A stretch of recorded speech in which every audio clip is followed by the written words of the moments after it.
This is it, another exciting and another informative program. Thank you very much for supporting us. Thank you for liking, thank you for following us, and thank you for subscribing to Zim Newsbeat TV. Remember, what you simply need to do is to click that like, follow, or subscribe button so that every time we post something new, you will get a notification and you will never miss it. And remember to share with your friends once you find this informative and exciting program. You may have watched it, you may have heard about it, you may have seen it.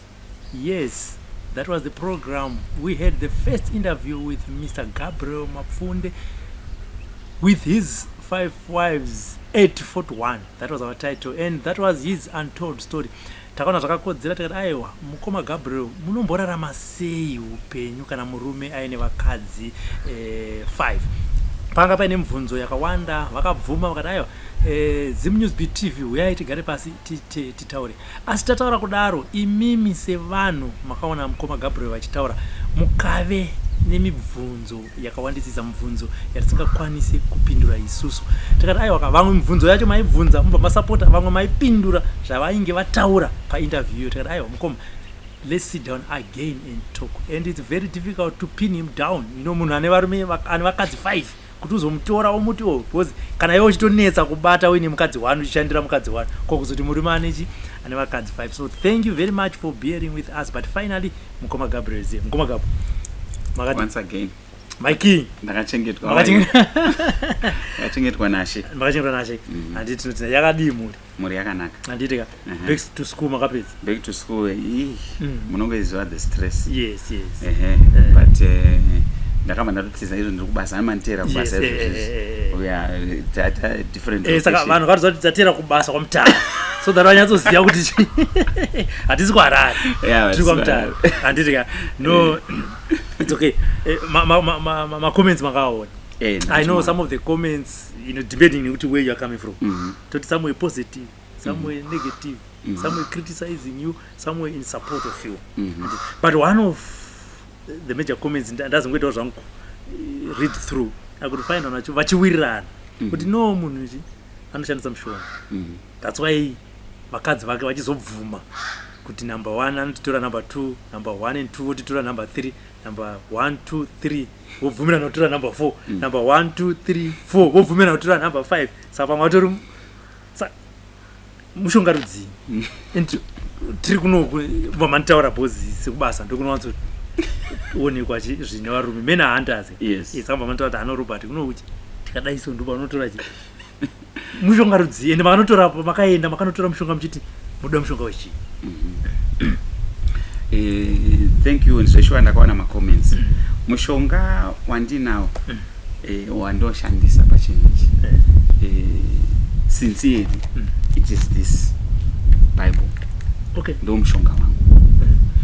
Pakuti I do the best I can. Hakuna munhu ari perfect including me. But I do the best I can kuti zvariri manual, human manual. I do believe zvakafanana nemotikari dzedu dzakapakapa kuti inoye nechimanual handiti kuti amoisa petrol kana kuti inde diesel. Motikari yediesel tikaidira mvura toti ngaifambe because izvozvi timbori nemvura ndo zvimboripo. One way or the other ichaita breakdown. I believe kuti Bible it's a human manual yekuti tikangotora zvirimwe mumo tichingotedzerera zvinongozvita zvega. Motikari ukangoidira diesel unosvika kuchi kwanga. Saka mushonga wangu kune vari kundinzwa, mushonga wangu tinopinda ndosaka mtona I want to have constructive conversations and I enjoy my interviews because tiri kuonesana. Kana ndakaona zvisizvo then I stand corrected. Ndinotoda kutonzwa ma viewers kuti kana ndakawerenga zvisizvo toonesana nditi but mushonga wangu Bible is my Bible. Okay. Saka even when I have my conversations, even when I'm talking to people, even when I'm talking to my wives, one of the things is not let's use a standard. Of which our standard or the foundation tukutangira kuti what does the Bible say regarding marriage? Then toonesana from there. Saka kunoda answer kuti how do you do it ne vakadzi vako vachiwirirana kana kuti wana wako ne wachita vanoona wana kuti vanenge vachingoita munhu wani tiri kushandisa chi Bible manual because I believe this is the human manual tikatedzera zvirimo just like kutedzera kwatoita chibhuku chemota chiya chiya kuti isai petrol service what then it is also well for us. But ivo vakadzi vari kuti in as much as you are using the Bible, how then do you manage kuti unotora nejerasi rine vakadzi unotora mumwe mukadzi wechi2 wechi3 pasina friction, right? kutonzi like what you're saying in the first kuti ndakatowirirana naye mukadzi akati yes you can, mukazowirirana naye wechi2 akati yes, ipapo topane question kuti ivhesi ripi ramakatora rinoti kune mukadzi kana murume akuda kutora mumwe mukadzi anouya kwauri wotaurirana naye mobvumirana verse 1 verse 2 mobva maenda pati tivhurirei.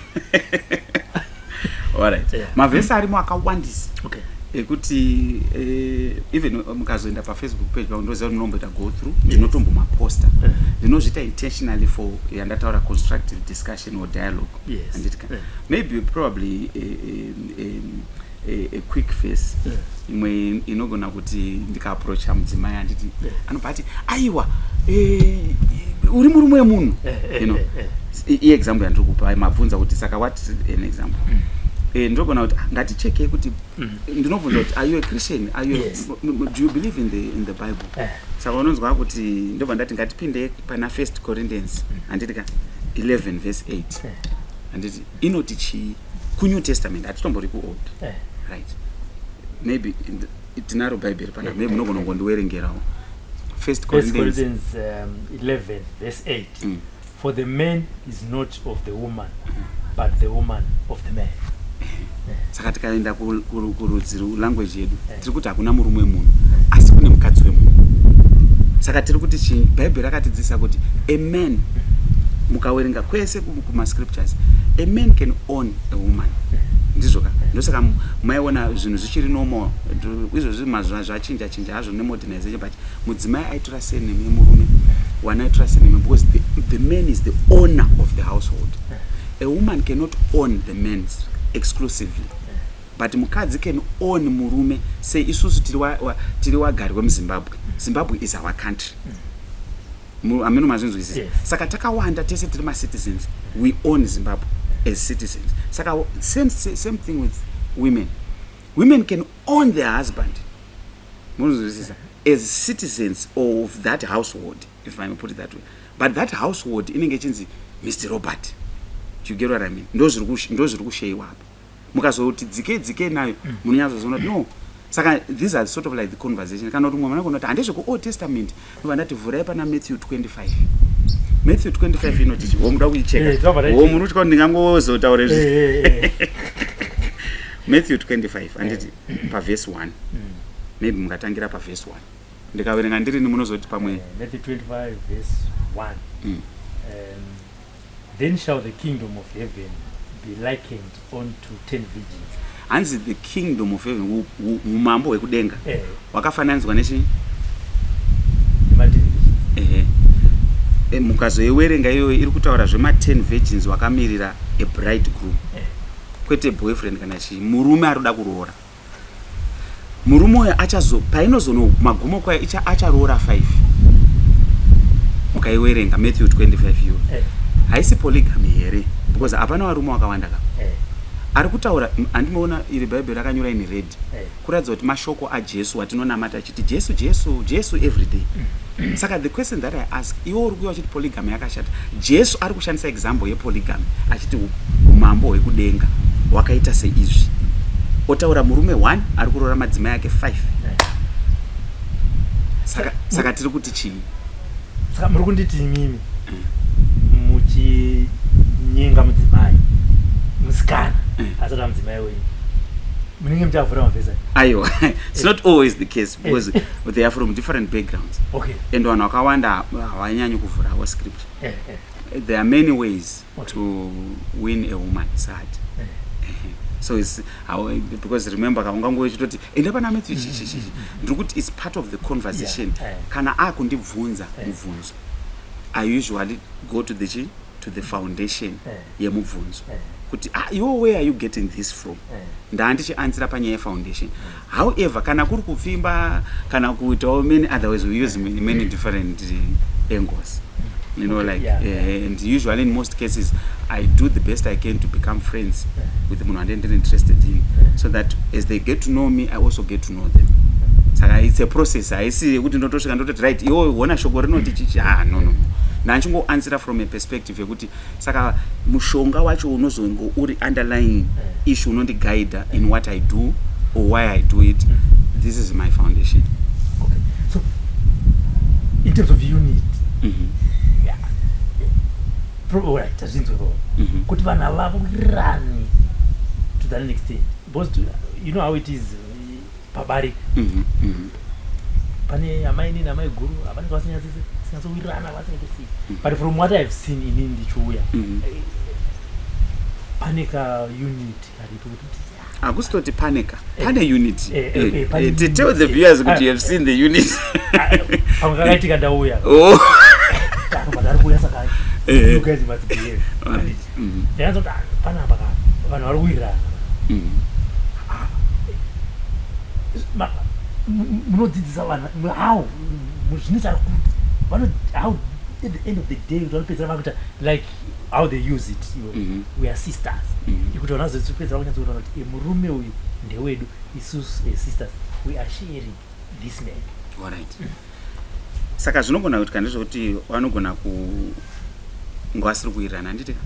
That's the natural order. Toti ndo the normal handiti. I'll bring in a conversation yakaita sekuti ladies, maybe worry two up. Ladies, would you benefit more nekuwirirana kwenyu kana nekuengana personally? And then what do you think? Do you think I'll benefit nekunetsana kwenyu kana kuti no benefita muchiwirirana? So I'll ask those kind of questions. Then kana tazonzi takudzikadzika takudzokera futi ku foundation, but I think one Bible rakataura kuti it's a natural law yekuti 1 killeth 1,000. Sorry, inonzi 1 killeth 1,000, 2 they kill 10,000. Kuratidza kuti when two people are in agreement or when two people do things together, they achieve much. Where there's unity, God commands a blessing. Where there's disorder, nekunetsana. Saka at the end of the day, I'm asking my wife, would you love a chaotic life or a peaceful life? Beyond my emotions. Because my emotions didn't now. I mean, as humans, it didn't connect my emotions. But beyond my emotions, what do you want to achieve? Saka, maita chaos. Your life is in the negative. Amuskuita mari. Amuna chamuri kubenefita muri kurwa, maita drama mabuda. Zvine benefits. Saka tino discuss in such a way kuti ndoda kuti tionesane kuti zvine ma benefits ndezvipi.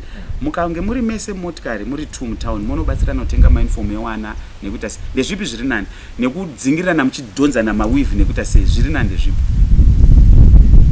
Unity.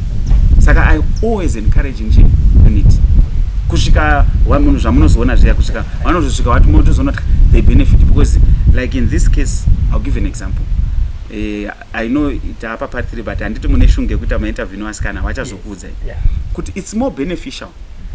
Iyo nduma nekalenda handiti takaperekedzwa tichi newama, but kumba kunosara kune gap. Like madamu wakuru na madamu second way wese wari in charge, but ndikuti izvozvi ndo wasara wari kuita overseer zvinhu zvine school and taking the kids to school and what uyu ari kubatsirana neni kunoko. Do you see the but zvese zviri kuitwa in unity for the benefit of the family, for the benefit of the kids. Saka wamwe mai vanogona ngowabuda wana vanosara vachingochengeta, vamwe mai kwawabuda kwaenda kubasa vanonotenga. Ndogona kuradza message, pane message yandainakidzwa iri pagroup refamily apa. Vamwe mai vakabuda nezviro, my wife number 3 achiti ndatenga masocks ndatenga nechi because we are always informing each other. Saka hapana need kuti waite worried kuti saka ndodini because zvatoitwa for her kid. Saka you see kuti principle yayo iri kunzi 1 killeth 1,000 haina kunzi 2 kills 2,000 yakanzi 10,000, which means kuti kana muri united muchita zvinhu pamwe chete you achieve greater strides. Munoita zvinhu zvitori more, munotoita zvinhu zvitori more than uruda kuita wega chara chimwe achitswanyeni they say. Hanzi nemumwe pamakomenti hanzi ruchiva chete hapana lava. Yeah, unfortunately most people wano assume kuti kana murume akabuda pachena ndo ruchiwa. which is actually the opposite, because situation yangu iyi, the reason I took a discussion inyaya kuti ndiri kuita number 1 zvinhu zviri pachena, number 2 handisi kuita zvinhu, I'm not authoring anything new per se. You get what I mean? Ndingape example kuti chi warume naturally, most men that I know, anditika wachida kuadmita zvavo wanotoda kunge waine madzimai 1 or 2 3 4 because they are made that way. That's what I believe. Mukaenda kubiology or kuscience, anditika munogona kuzozvitarisa paYouTube. Pane ndakanganwa zita rake, but I'll tell you the name. There's a guy anotaura specifically the difference between a woman and a man. Kuno anodzidzisa waya. And one of the program andofarira anoti men, the brain is a scientist, anoti the brain of a man is very logical and inoita zvinhu zvemacompartments, while brain yemukadzi is like it's a network, inoita zvinhu zvese, inoita zvinhu zvese kawanda. That uniqueness iyo yatinayo inoita kuti murume anocompartmentalize zvinhu zvake. That's why a man can have more than one wife. On the contrary, a woman cannot have more than one wife, because women make decisions with my emotions. Mostly my decisions are that driven by feelings and emotions. My decisions of men that are driven by logic, and they are compartmentalized. You understand what I mean? Saka murume anogona kuda, it's very possible kana waita research yako biology, atitotaura zveBhaibheri, biology chaino inoto explain yega kuti a man is capable of having more than one woman and can deal with different situations at different times and handle business that way. Saka given that scenario and given those circumstances, and this in I did not design a human being. I strongly believe there's a God who designed human beings. He gave me this meat flesh. I can design as a man. I can design a woman.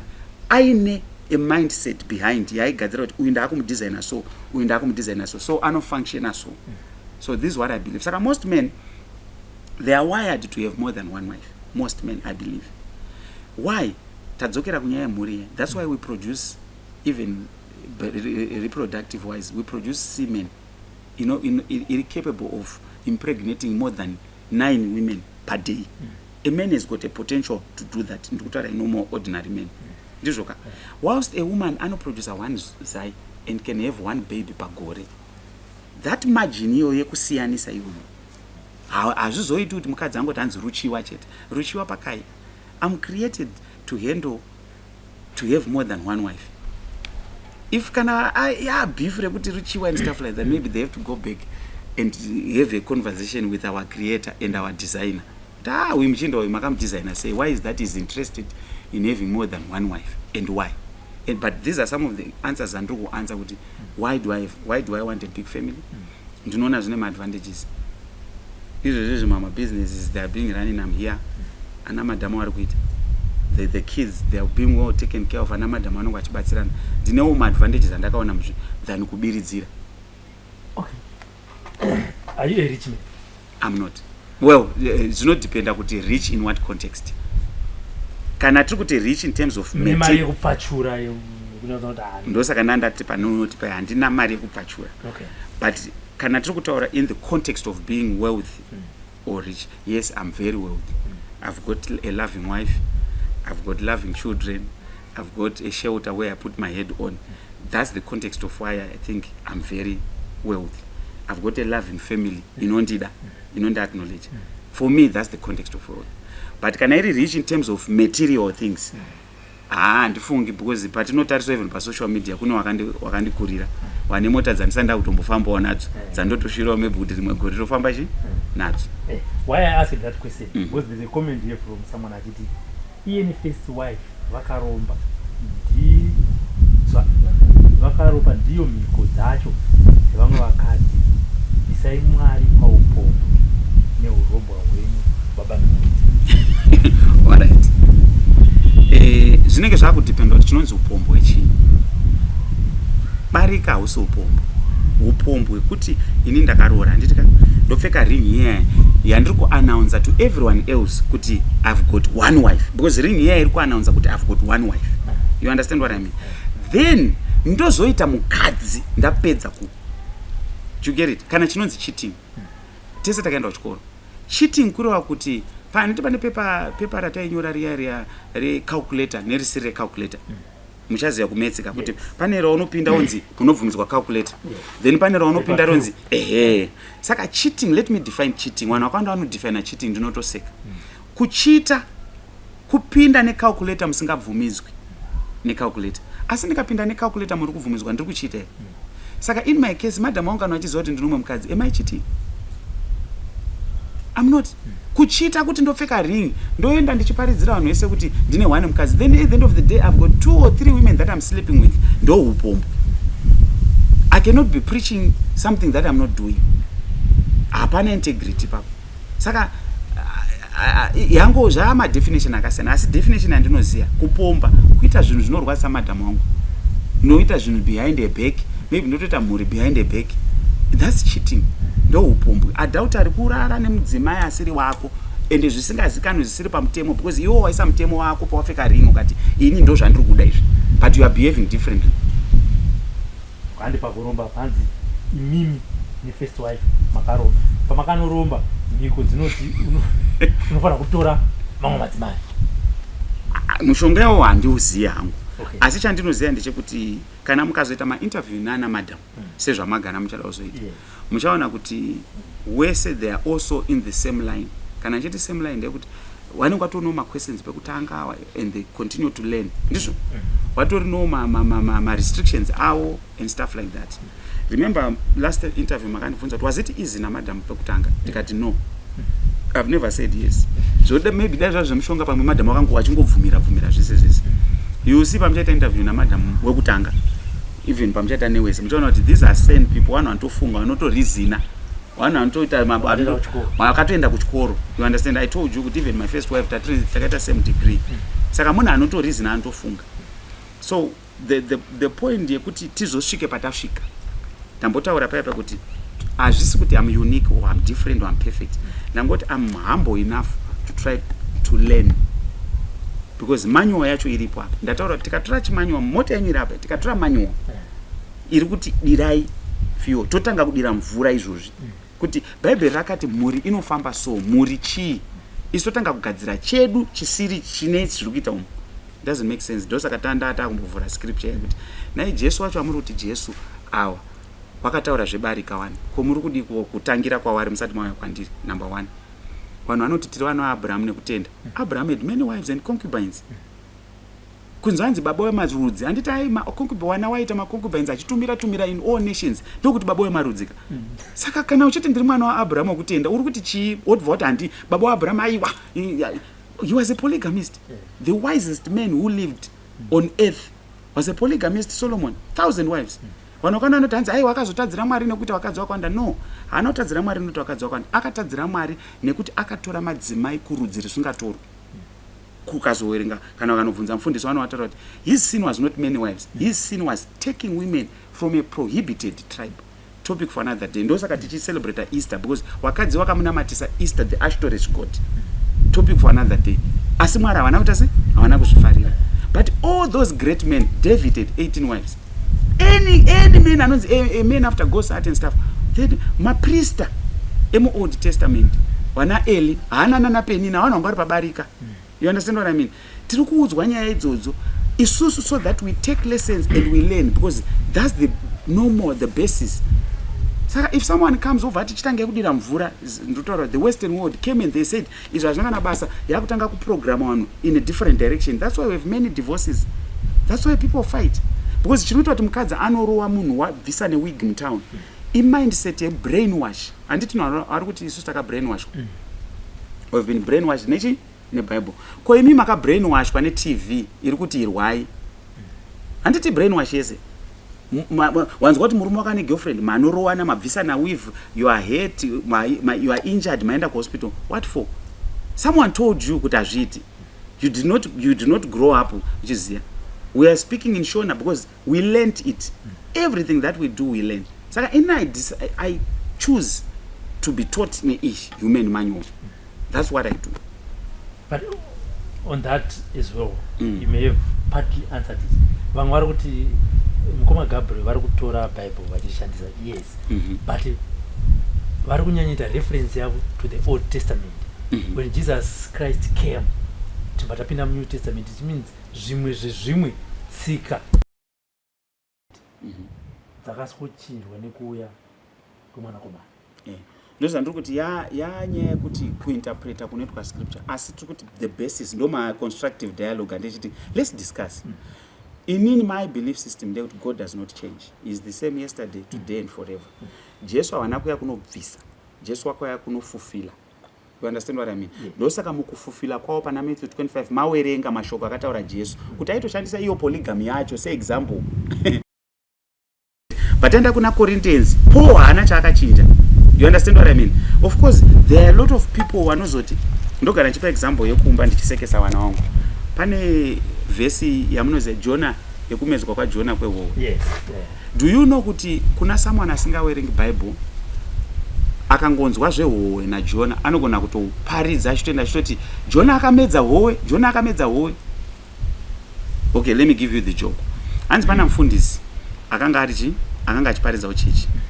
But munoziva nyaya yaJona nehowe here kuti Jonah akamedza howe, hanzi vanhu vawaseka muchechi.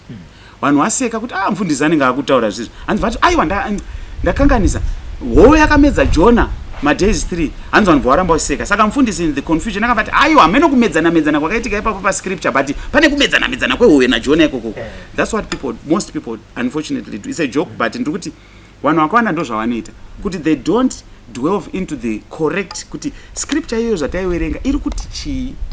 You understand where I'm coming from? Vanhu vanongobata pasurface so they don't get into the context of the meaning scripture. Yet isusu pacho we should I encourage to those even that are listening kuti you won't lose anything by just taking time to do your own research, because that's what the Bible says. It says do your own research, study this thing and understand.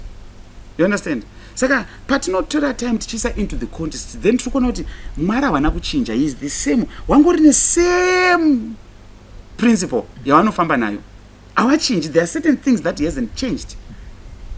Saka I'm strongly on God is the same. Ndosa nambopa example kuti tichitangira kuna Abraham baba wekutenda wangu nemadzimai akawanda, toenda pana Moses, he had at least 3 mentioned muscripture yatiri kuverenga iyoyo, asi ndiye akatonyora the book of law. Moses akavhura the sea. He should have known better dai polygamy yanga isingabvumidzwi kuti no zvandakuita izvo hazvichatoiti, but wakatomention on his second wife the Ethiopian woman. Miriam sister yake akabvunza kuti kuri kurorerei mukadzi une muMidianite waunayo. Miriam akaita mapwerembudzi. God was defending Moses on taking a second wife Ethiopian woman. Saka can God defend sin? Maakutaura kuti Mwari vanodefenda sin pana Moses. Do you see kuti correlation yacho? Saka Mwari havana kumbochinja.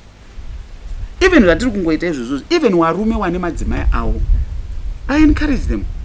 Chimbobatanidzai madzimai munoti zvinonakidza sei. I had a friend watakainvita kumba sometime. And this maybe may not be wise to mention her history, but anyway, I have a friend. And it hazviti no. Ari kunyanyonetsa ndokuti second wife yangu, third my way noise chichi. They got to bring them over kumba. 2 weekends or 3 weekends. Madzimai ako akaona zvisingaiti. Then nenuwo ndozoti sorry, I apologize. The women came to get a weekend, to get a bride. The second week they came. Akazondifonera sawira wangu tinoirana zvokuti azondifonera zvokuti chamari manakidzira zviro kuti ana madhama wangu vari mutown vari kutenga mauniforms ewana. Every man wants that. Madzimai akada kubvunza murume wake akamutasa kumeso. Every man wants, most men that I know, they want madzimai akuti awirane. Wangoshandidzane iyo concentrate nekuwaka mabusiness kana ari businessman kana ari ndo basa. Zvinhu zvoflow. It's very possible. So why is it the same Bible? You know, vamwe vari kudzashandisa Bible, vamwe vachitishandisa Bible, vamwe vachiti Bible rinoti kutadza kurinzwisisa isusu pachedu here kana kuti we choose ma-selective verses kuti achieve something.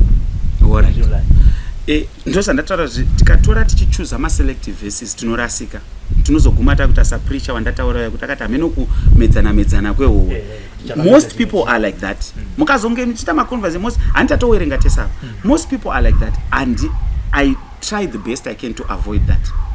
Kuita selective nema scripture. Ndosa mchona even on my Facebook or on my social page muna akabvunza anything to do with the Bible, ndinotoda kudiscussa naye because I might learn from them or they might learn from me. Taakupinda in the context of what we are talking about. But zvokubata zvinhu pa surface, it's very easy to lie. and to manipulate. It's very easy to just lie and give your false definition or interpretation. I would also encourage people, if you get into the context, scripture our creator, just like zvamataura kuti inini handati this is my foundation ndo mushonga wangu. Umwe neumwe, even kana if you believe in each one, usachibatire pamusoro. You understand what I mean? Whatever you believe in, I think do enough research and context kuti uzomira pamberi pemunhu kuti aiwa inini ndinobhelievha zvakati. That's my belief system. Okay. Today turi kudipira mainly kuma comments. Okay. This man is not in love with these women. He sees them as his projects.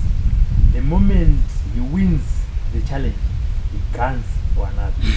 This guy will stop at nothing until he is as man as he can. To him, it's a mission. All right.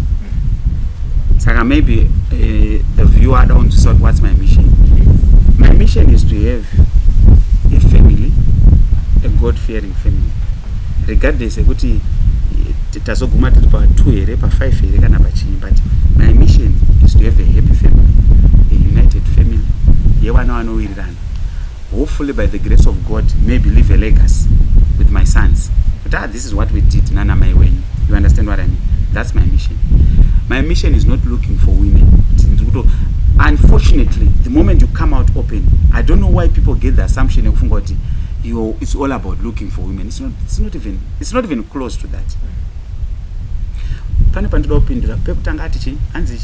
I don't love. This man is not in love. I'm in love with my women.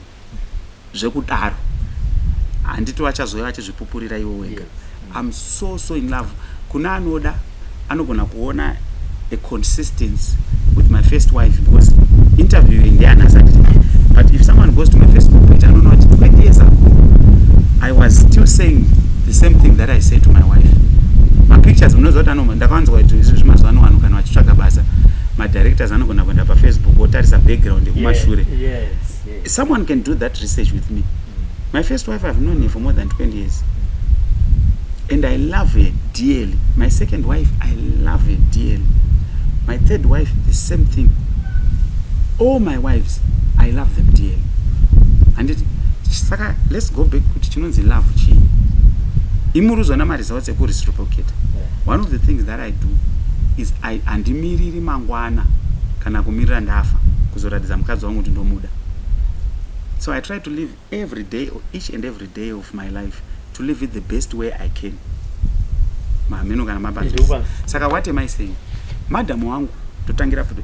Munoziya pese patuti first wife vanofunga turi kuita bias ne first wife. Inyaya kuti inyaya chronological order. Inyaya order. You understand what I mean? I was about to ask that. Exactly. Muchingoti first. Turi kushandisa se reference kuti chronological zvakafanira kuti kana mukomana muhombe pamusha munogona ngorifair, but it does not mean we are as important. Afanira kuti anengatanga interview ne 50 wife. Story yacho inenge ichibva ku. Exactly. You understand what I mean? So turi for the sake of order, everyone is important and very unique. Saka pandiri kupa reference dzimwe wanchiti wife change ndiri kutotaura wese but ndiri kuita semunhu wani. And so what do I do? For example, one of the key principles andakazaenda kuti kana warora mudzimai kana muchida kuti love irambe, hanzi rudo moto unoramba uchitowedzera huni nematishu nemapepa kuti urambe uchiti bvubvubvu. So I'm intentional to my wives. I think after this interview ndichada kuti mabva matondifungidza something chandoda kuita since zvabvunzwa izvo. I might take time to post ndatofunga izvo nditotara nemi ndoposta different scenarios andinoita with each wife because I'm very intentional. So andino intentional andotara ndekuti madam wangu hazvina basa ndaane 20 years now. I treat her like she's my girlfriend. Ndokuita writing a note wonyora ka love letter, hazviiti kuti zuva ripere tisina kunyorana my love you ndokubhilivhisana kwacho ka. Saka because I do that, ndokugadzira garden. If you are not maintaining the garden, how do you expect kuti riite ngeri beautiful? If you are not doing anything to your wife every day, zviri intentional, how do you expect her to reciprocate the same? Saka ini pandinozowana results ana madam number 3 number 4 achiti ayo murume kuda hako. I surrender because I'm intentional about what I do every day. Ndikaona mukana, ndikaona kuti mari mambobvunza zvekuti richi, ndikaona kuti masense, ndikaona tiri kuenderana kuti madhamu wangu anofarirawo zvakadai, ndotoita line iroro. You get what I mean? So each and every day mwari ravanotipa, I am intentional. Ndinotogara as a man, zvandataura kuti a man is wired like that. Can I prove to you kuti a man is wired like that? Munofunga kuti varume vari kuita zvekuchita, I'm not condemning them because obviously pamwe madhamu ekutanga vari kubuda public kuti handidi kuitira izvozvo, murume anoguma azongotirega ndite ndakawana because mukadzi haana kumupa opportunity. Now the question andinoda kubvunza ndo nei tichikura every African man or a woman anozvinzwa kuti pane maissue aitika parufu kuti wanga utone mhuri kunzoko kana pazobuda wana. How did he manage it when he was alive? It's a point inoprova kuti men can do this. They are capable. Most men are capable of having more than one wife and loving more than one wife. Saka it's even much easier to do it wachiziwana. In my case, mine is the easiest. I believe. I think the most difficult kuwandisa kuti izvo zvinombeta skillful. Mwana ari kukura izvo fungoti school run wakawandisa 3 stress yacho kaita sei. But izvo zvandina stress kungo izvo ndongosendza phone maita sei girls tazotenga my informa tazodai kwazonzi kuda mari tazocontribute yakati. You understand what I mean? Because zviri pachena. The most stressful thing I think ndosaka unfortunately men die early because uri kutry kuda kuwandisa and the chaos in your head is just too much. Yet it's something that God created you to do, but it's just that wakangodzvanywa nesystem. Saka system yakangokudzvanya because someone just came. Remember where the monogamy zvekuta 1-1. It was someone who announced there's a political thing. Kuti right, nyika idzi ngatisasarore madzimai munozowandisa itai washoma. If you do your research, it's not in the Bible. It was a political thing done by the Romans, the Western world. Because in African countries vanonga vachiwanda. Saka the only way to minimize population was to make these men have one wife or not have a wife at all. That's why mchinoti my Roman priests nemapriest emubhaibheri wakasiyana. Roman priest anonzosarora, mapriest emubhaibheri wana Eli vairora madzimai akawanda wana Hana nana Penina. It's opposite. It's a political thing. This has nothing to do with the Bible. Nothing whatsoever. Munhu akangouya, a man like me and you, akati vanhu ava tovaita sei have vanoti madhikiri avanoita mapopa aya varume ngavasasarore. And if you do your own research, mapope chaiyo we have installed a new pope. Mapope airora kare. Back in history mapope airora. Wakazorambidzwa papi? Wakarambidzwa because paifa pope government the Roman Papa Vatican yakazoti nyaya inheritance iri kunetsa. Because pope akafa mwana ane mukadzi zvikanzi no ngatichingoti mapope ngaasarore akafa tongoziva kuti zvabvarana tongotsvaga umwe. This is a political thing. But people don't do their research and they think it's the Bible. No way is it anywhere close to the scriptures or the Bible. No way. So, Uruguti, as we are sitting right now, with reference to your real life situation, you decided to go to the 5 let's say pump. I decided kuti wawirirana. That's the most important thing. It might be kugara wese or kusagara wese, but ngavaziwane. First point. Saka ukuthi men vane capability yekuti tichitasa kuma comments. Ari pana comments yekuti ngaite ihure. But ainini zvekushaya handite. Vamwe vati avasikana barika zvenyuchi itai. Saka your message to them urikuvati you may comment as this right now with your comment still live on internet. But your husband utori mubarika. Asa hausi kuriziva kuti reason inoita vakadzi vakawanda vasaziva kuti vari mubarika is their response. After you interview ndakafonera nefriend yangu ari kusouth, you might know, akanditi Gabu shamwarika ndaona interview yako, but question yandinayo which is on most of my male friends, madam wangu ndowaudza sei because nditori nemwana mudara vakatombobata mamessage ende madam wangu number 2 ndinoada handikwanisi kuwasiya, but madam wangu pavakaona interview yako mapopotera avakaita ndakabva ndatongoti uyu asi wekuudzawo rega ndingonyarari. You see the situation. Most men it's not like they don't want to tell their wives, but havasi kupiwa the allowance to do so because mai vanonge vakatozadza imba yese vachiti handiitirwe izvozvo. Saka murume azoona kuti for the sake of peace and for the sake of my sanity rega ndingoiti wasingazivi. Aminongana manzwizi most ndiri kutaura hangu maybe zvakasiyana kuno vamwe but ndiri kutaura zviri practical zvandosangana nazvo. So my friend was asking, what do I do? I love both of my wives. My second wife, she seems totally understanding, but my first wife, and my first wife, akakutuka Gabu. So kuti ndakanyasoti, hey, ndichimutarisa so. Most men they distance themselves away from me. Even my circles ekuchechi vanhu vanototi blazi tambire uko. Exactly, you see now. Exactly, you see.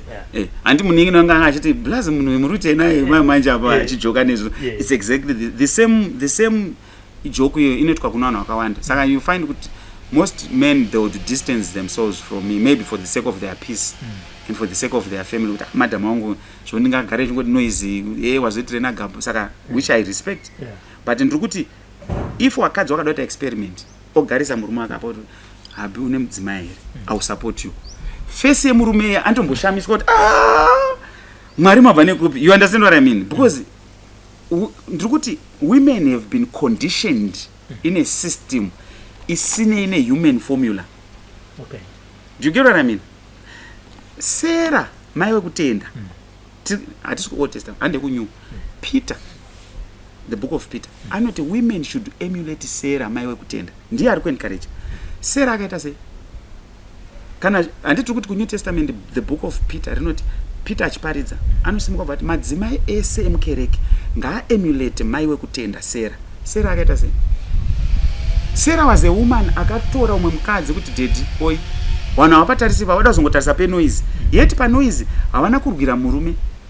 Noise yanga ingori kuti Hagar anga asingangorespect Sarah chete. Mukanyatsoiverenga Hagar didn't respect Sarah and Sarah akazoenda kuna Abraham uye munhu handi respect. Abraham apedza kutaurwa hana kuti ndakujaja ndega akaenda kuna Mwari. And this is what I do also. How do I ndinoita sei nemhuri yangu? I go into my prayer. Mwari wanhu wenyu ava I'm just a vessel, I'm just a steward here. And I don't own these people, you own them. That's what I am taking from fatherhood. And Abraham zvinonzi akaenda into a prayer.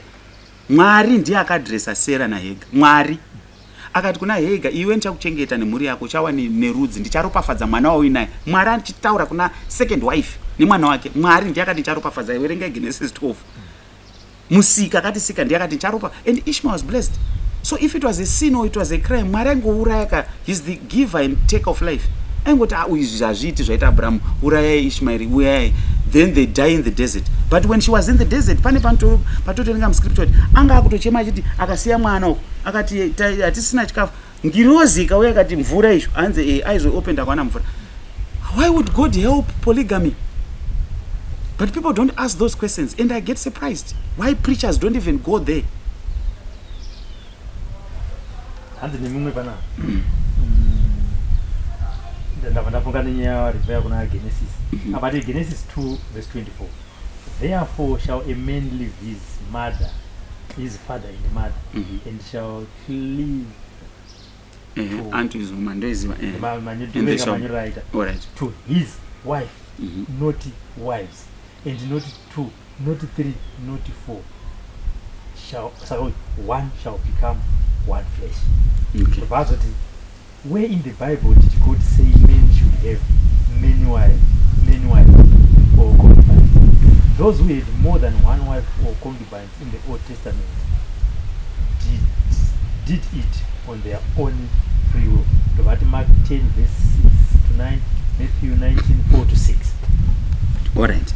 Munozondireminder kuti kana mama tichi answer. Yeah. And where did God patawerenga paya ndi Jesu aitaura zvepolygamy? Ndizvo. Which one? Matthew 25. Yatawerenga ati anga achibudisa mashoko ekuti umambo hwekudenga hunenge 10 virgins. Ndi Jesu anditi? Right, first point. To New Testament. Hande ku Old Testament. Mwari vanozvirefer iwo sapolygamist paanoti Israel neJudah muri madzimai angu. These are two women. Ari nations. Because remember marriage kana tichidefine according to the Bible is a reflection. Marriage is a reflection of a relationship between God and his people. Ndosaka murume achinzi Lord or Master. Ndizvoka mudzimai achinzi kereke.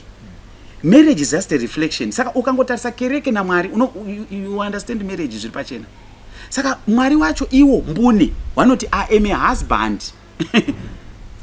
It is a scripture of Judah and Israel. Achinzi Ahola and Ahala my sisters. urunzwisa what I'm saying. I made it describe my relationship between God and his people. Ku old ndabatanza ku old neku new ngungo try kusummarize. Saka mu scripture zvirimo. Now pane panazwa panzi warume wakango achita vachizvita at their own accord. Azvina kudaro. If you let's read 1 Samuel, I think it 12 here. Inotaura kuti, let's just refer to it. Okay. It's 1 Samuel vurai. Nasi mantendera umbovura scripture anditi. Thank you. Ndakatisina interview. But what is the point is the questions that came from vanhu vakati it's okay. It's okay. I'm trying to open 2 Samuel. Second Samuel 12. Yeah. 12.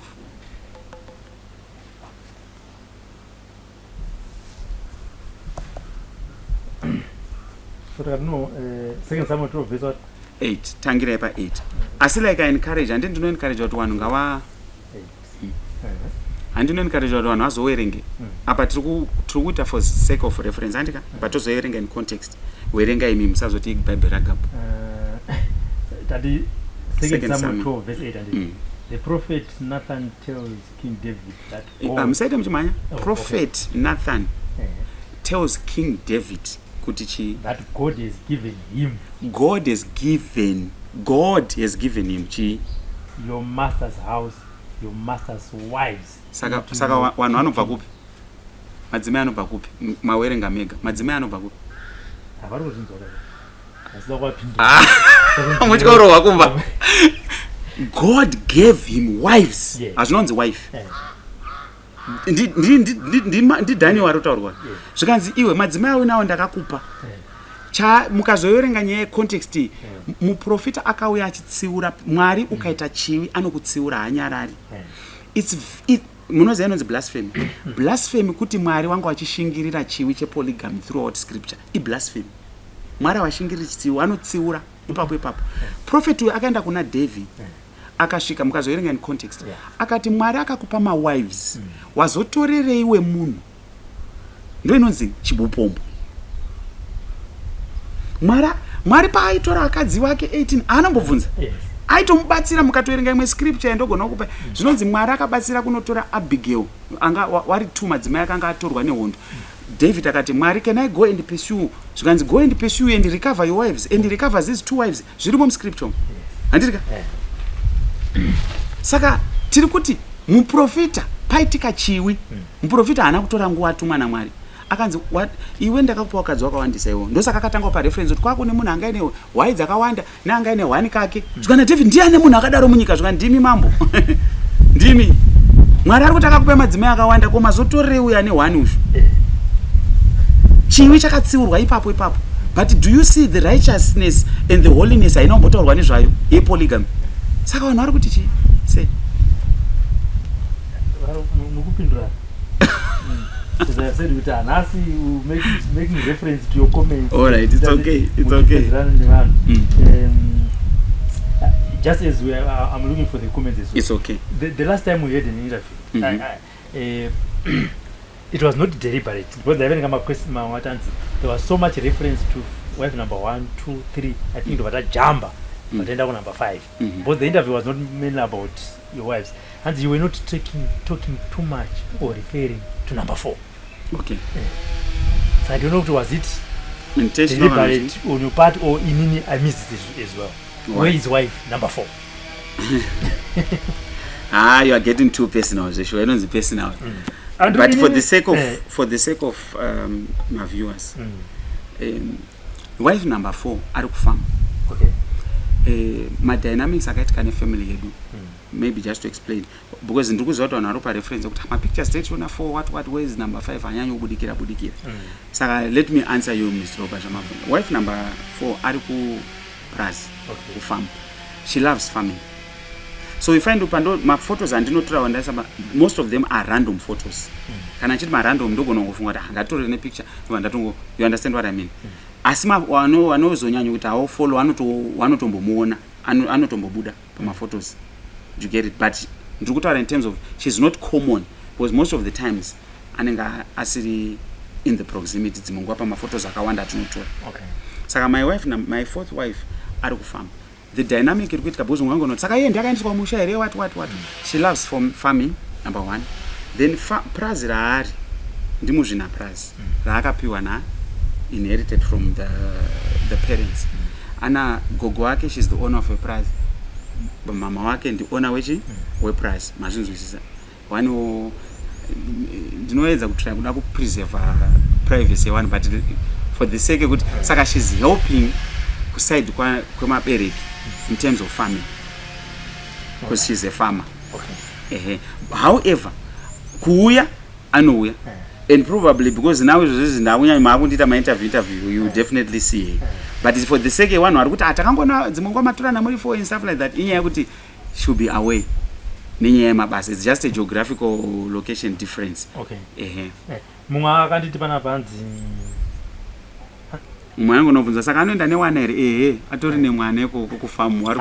Robert, don't waste time. This guy and Mshonga period. Please remove this video. It's disturbing. Alright. Mushonga ndo anambotaura uya kuti push. And also I'm very open to criticism because even before the interview, remember, I was saying that most of my friends wari museko mangu. The reason why probably they won't come out like this one or not, even in Nini, I mean, we took almost 3 years. And they said, no. Yes.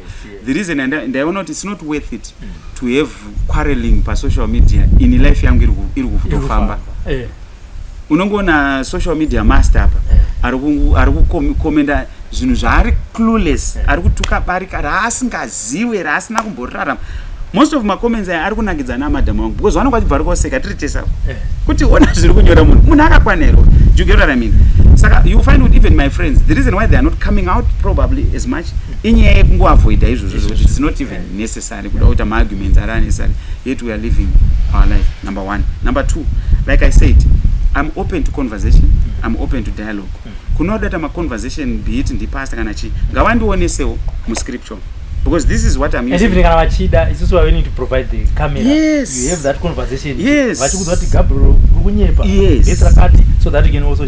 Yes, I'm open because and this endorse. I am saying I'm humble enough that I'm just an ordinary human being who is following my precepts of understanding a scripture in trying to build a united family in a one run. As far as I'm concerned, people are encouraged to be united. West of Kanamtori family, charity begins at charity begins at home, which means that unity no fana tutanga kuoneka on the foundation. Now, besides the Bible, our history iri kunongedza izvozvo. Chiwanhu chedu chiri kunongedza izvozvo. Our grandparents, they used to do this. Saka kuti ndite argument ne someone ari kuita zve modernization akaisa, you know, ndinoona kuti it might not be worth my time, it might not be worth the conversation. Saka ndinongowasiyawo pengereka vachinyeperana, but at least kuno kuti kuzoti chatiri kutargeta. You understand what I mean? History iri kutinongedza, Bible racho iri kutinongedza, biology in itself, your setup magadzirwa wakatoita madesign wakati ari kunongedza everything. Do you know it's a sad situation? Varume vakawanda vari kurwara neprostate cancer, but no one is paying attention. If there was someone are interested, I'm going to campaign. Why is that varume vari kurwara neprostate cancer? What's the cause? Kusaita sex. Sex yacho say uri kurambirwa na madam. Une one madam ari kukurambira ndiri kudaenda zo ndakaneta ndabva wari kurwara neprostate cancer in your 30s, in your 40s. People are not even bothered, but look at the cases. Go and do that research. A lot of men are dying because of prostate cancer. Biology is screaming. Kuti baba wanga wakadzwanywa. Ibhebhere rero. These are the effects. Yanambotaura kuti mukadira mvura motikari ichazongonoka. Saka we may sometimes it's not even worth making those arguments in one vari kutaura zvavasingazivi, vari clueless, you know, vari shallow minded. If I'm putting that. How can one say that this video is disturbing? What do you think your video or the interview that you had disturbed someone to a certain extent? You could have wanted, please remove that video. All right. Chinonzi chiko chirungu chacho inonzi chiko word rinopiwa rekuresista new information. Okay. Pane vanhu vanoti if new information is presented to them, because vakabelieve in the old information, hawana the capability to accept and to learn. Hawana that free flow. One achipa example kuti uyu ari rigid, uyu hanzwisisi, uyu ari ndokusiyana kwevanhu. Saka I strongly believe kuti adisturbwa because ipapo tikanzi taakuita conversation kuti chinhu chaita kuti aite so convinced ane information yaakakura akanzwa regarding polygamy akabelieve into that vavagumira ipapo asi sina room to allow kuti arega ndimboona zvimwe kuda. You understand what I mean? Then you make conclusion from there. The reason why I accepted kuti tite interview Mr. Robert after my inquiries is because you kept saying I have questions I don't bvunza Gabu. Can I do it publicly? Because ndine vanhu vari kundibvunza vandoda kuti umbo answer from the perspective of how you are living. And this is what we are doing, isn't it? I'm just to create something new.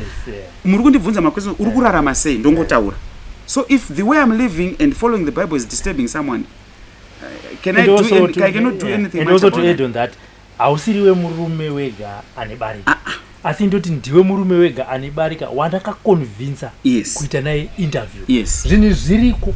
Tikataura kuti ndakana vini ku area kune munhu ari kutaura izvi. Kana munhu makanozoti baba vana vakadzi tu vagara vese ava mwacho vari kumusha. But ini ndakazoti at least munhu sekutaura kwata kuti iwo wakamanipulate madzimai kuti ngatimumanipulate so that wakatondimanipulate so that you can sit and tell me kuti unogara sei, how do you end up having vakadzi ava ndinyatsonzwisisa because this is a real life situation. I can even have an interview nemunhu ane mukadzi wani sei une mukadzi wani wazodimbo life yenyakata kana asina kuroora neusiri kuroora because wane 60 years akada kutanga kutaura izvo izvo anoona zvonzi haane mushonga ndosaka asingaroori ane mhiko yekunzi haroori but zvinenge zvisi real life situation. Apa ndingoti takaona an opportunity where someone is willing to kubudisa nyaya dzemubhedhuru and put it papublic kuti ano nyaya yaupenyu hwatokurama so wakaita sei another comment kuti hanzi the first wife is not happy but decided to stay. I don't know what they picked probably from our conversation kuti mukadzi wekutanga asi is your first wife not happy? Very happy. Izvozvi ndiye probably one of the strongest advocates yekuti madzimai awirirani. Ndiri kukomenda from what I see here and remember tichamupa platform yekuzotaura ega but ndiri kuti from my own perspective remember ndiye munhu andinoita naye zvinhu izvi ndosaka mwe azotaura kuti hey, first wife second wife vane mushonga achiblamwa. Why? Because I will refer back kune zvaanombondinyorera paFacebook because my first wife is very poetic. Munhu anoexpressa in a feelings and emotions sometimes poetic, but if you ukatarisa even the comments ake 5 years ago 3 years uchingoitawo consistent uchitarisa zvaari unotoona kuti can you conclude kana kuti assumption because my first wife when it comes kwanin'ina wake or ningati my sister wives ake she's happy, she's okay with having my sister wives, she's okay with me having more than one wife. My first wife, all of my wives they support me, but to answer we are the first wife is not happy. Maybe I don't know, they need to explain why she's not happy. The first wife anodiwa newe chitu cause he referred to them zvakanyanyisa. Alright. Anditi paipa tambotaura kuti reason yatiri kupa reference yanyaya yeorder yatangotaura kuti wese patiri kutaura kuti first wife tiri kuto include the fifth and the fourth, but apa tingotaura in terms of order. And mukatarisa palast interview inyaya kuti you asked kuti first wife haufa, second wife haufa, hatisati asvika kuthird, hatisati asvika kufourth, saka hatingato conclude from there kuti saka anotoda first wife nekuti ndamention a first wife.